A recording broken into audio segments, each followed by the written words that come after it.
دل میں نیت موجود ہے، زبان سے کوئی الفاظ نہ نکالے تو کوئی فرق نہیں پڑتا ہے، کیونکہ نیت ہی روزے کے لیے درکار تھی، نیت شرط تھی اور وہ ہمارے قلب میں موجود ہے۔ اس سے اس سوال کا جواب بھی ہو گیا۔ بہت سے بھائی بہن پریشان ہوتے ہیں کہ ارے مفتی صاحب بڑا مسئلہ ہو گیا جی، کیا ہو گیا؟ وہ جی رات کو نیت کرنے بھول گئے۔ نیت کرنا بھول گئے کیسے؟ وہ جی وہ وبی سومی غد نویت من شہر رمضان وہ پڑھنا بھول گئے۔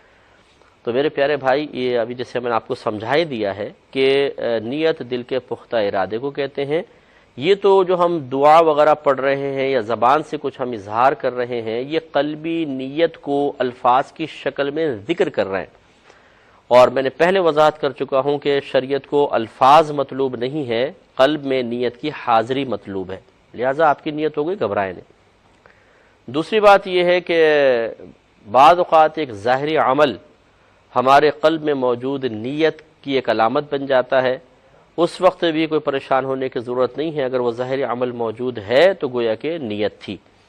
مثال کے طور پہ ایک شخص سحری کے ٹائم میں، جو ہمارے ہاں سحری کا ٹائم کہلاتا ہے، اٹھا اور وہ کھا رہا ہے، سحری کھا رہا ہے، تو یہ سحری کھانا جو ہے نا، یہ خود بخود نیت ہے، سمجھ لیں۔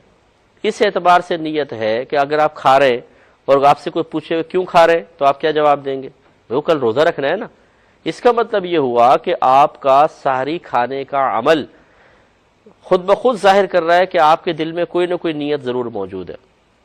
تو یہ بعض اوقات ایسا ہوتا ہے کہ سحری کھا لی اور روزہ بند ہوا، جسے ہم روزہ بند کہتے ہیں، ویسے روزہ شروع ہوتا ہے۔ تو جیسی سحری ختم ہوئی، ایک دم سارن بج گیا، اذان ہو گئی، تو لوگ پریشان ہو جاتے ہیں کہ اوہو دل میں نیت تو ہم نے حاضر ہی نہیں کی۔ تو بھائی بتکلف دل میں نیت کو حاضر کرنا اس موقع پہ آپ کے لیے کوئی ضروری نہیں تھا، کیونکہ آپ سحری کھا رہے تھے اور سحری کھانا ہی قلب میں موجود نیت کی ایک ظاہری علامت تھی، لہذا آپ کی نیت ہو گئی۔